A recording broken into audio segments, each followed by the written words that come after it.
भगीरथ ने 3 बार तपस्या की थी, तब उतरी थी गंगा धरती पर। महाराज भगीरथ अयोध्या के इक्ष्वाकु वंशी राजा थे। वह राजा दिलीप के पुत्र और महाराज अंशुमान के पौत्र थे। महाराज भगीरथ को ब्रह्मांड की पवित्र नदी गंगा को धरती पर लाने का श्रेय दिया जाता है।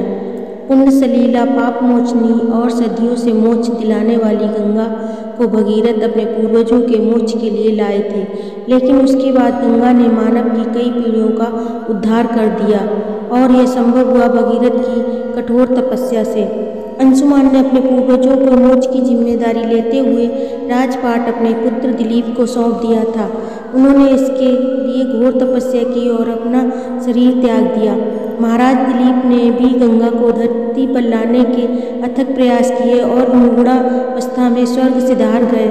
जब महाराज भगीरथ ने प्रण किया कि वह किसी भी हालत में गंगा को धरती पर लाएंगे और अपने पूर्वजों को मोक्ष दिलवाएंगे, उन्होंने घोर तप किया और गंगा को धरती पर लाने में सफल हुए।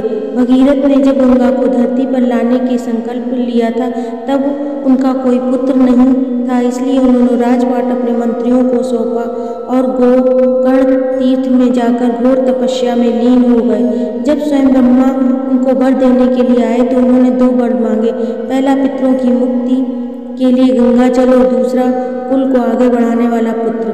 ब्रह्मा ने उनके दोनों वर दिए। साथ ही यह भी कहा कि गंगा का वेग इतना अधिक है कि पृथ्वी उसे संभाल नहीं पाएगी, इसलिए हे भगीरथ, गंगा के धरती पर अवतरण के लिए तुमको महादेव से सहायता मांगनी होगी।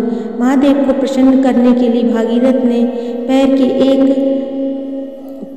अंगूठे पर खड़े होकर 1 वर्ष तक कठोर तपस्या की। भोलेनाथ ने प्रसन्न होकर भगीरथ को वरदान दिया और गंगा को अपने मस्तक पर धारण कर लिया। लेकिन गंगा को अपने वेग पर बड़ा अभिमान था। गंगा का सोचना था कि उनके वेग से शिव पाताल में पहुंच जाएंगे। शिव को जब इस बात का पता चला तो उन्होंने गंगा को अपनी जटाओं में ऐसे संभाल लिया कि उन्हें वर्षों तक शिव जटाओं से निकलने का मार्ग नहीं मिला। माँ गंगा का धरती पर अवतरण। जब गंगा शिव जटाओं में समाकर रह गई तो भगीरथ ने फिर से तपस्या का मार्ग चुना। तब भोलेनाथ ने प्रसन्न होकर गंगा को बिंदुसार की ओर छोड़ा। गंगा यहाँ से 7 धाराओं के रूप में प्रवाहित हुई। हल्द्वानी, पावनी और नलनी पूर्व दिशा की ओर प्रवाहित हुई। सुचुच्छी, सीता और महानदी सिंधु पश्चिम की प्रवाहमान होने लगी। 7वीं धारा ने राजा भगीरथ का अनुसरण किया। राजा भगीरथ गंगा में स्नान करके पवित्र हुए और अपने दिव्य रथ पर चढ़कर चल दिए। गंगा उनके पीछे पीछे चलने लगी। रास्ते में जैन मुनि का आश्रम था। गंगा के जल से जैन मुनि की यज्ञशाला बह गई। क्रोधित होकर मुनि ने संपूर्ण गंगा जल पी लिया।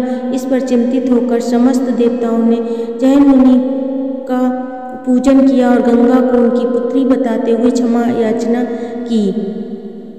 देवताओं की प्रार्थना पर जैनों ने कानों के मार्ग से गंगा को बाहर निकाला। तभी से गंगा जैनु सुता जानवी भी कहलाने लगी। इसके बाद भगीरथ के पीछे पीछे चलकर गंगा समुद्र तट तक पहुंच गई। यहाँ से भगीरथ गंगा को कपिल मुनि के आश्रम में ले गए और अपने पितरों को भस्म को गंगा के स्पर्श से मोक्ष दिलवाया। इस पर प्रसन्न होकर ब्रह्मा ने वरदान दिया कि हे भगीरथ, जब तक समुद्र रहेगा तुम्हारे पितर देवतुल्य माने जाएंगे और गंगा तुम्हारी पुत्री कहलाकर भगीरथी नाम से विख्यात होगी। साथ ही वह 3 धाराओं में प्रवाहित होगी, इसलिए त्रिपथगा कहलाएगी। वहाँ से बंगाल की खाड़ी में गिर गई। इसे गंगा सागर के नाम से भी जाना जाता है। राजा भगीरथ ने 100 यज्ञ कर आयोजन किया था। उनके महान यज्ञ में इंद्र सोमपान कर मदमस्त हो गए, तो इसके साथ ही भगीरथ ने गंगा के किनारे 2 स्वर्ण घाट भी बनवाए थे। उन्होंने रथ में बैठी अनेक सुंदर कन्याओं धन दान सहित ब्राह्मणों को दान स्वरूप दी थी। धन्यवाद।